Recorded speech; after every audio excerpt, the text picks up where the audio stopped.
You ask Tiger to solve. This deals with linear equations with one unknown. The final result is x equals -3.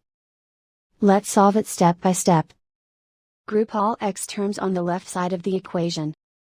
Subtract 13x from both sides. Group like terms. Simplify the arithmetic. Group like terms. Simplify the arithmetic.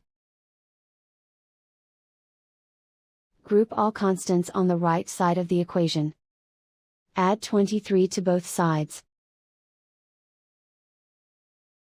Simplify the arithmetic.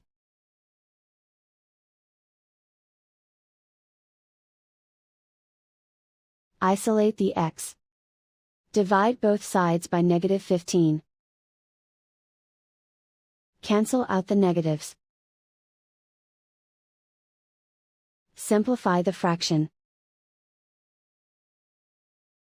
Move the negative sign from the denominator to the numerator. Find the greatest common factor of the numerator and denominator. Factor out and cancel the greatest common factor. And so the final result is x equals -3.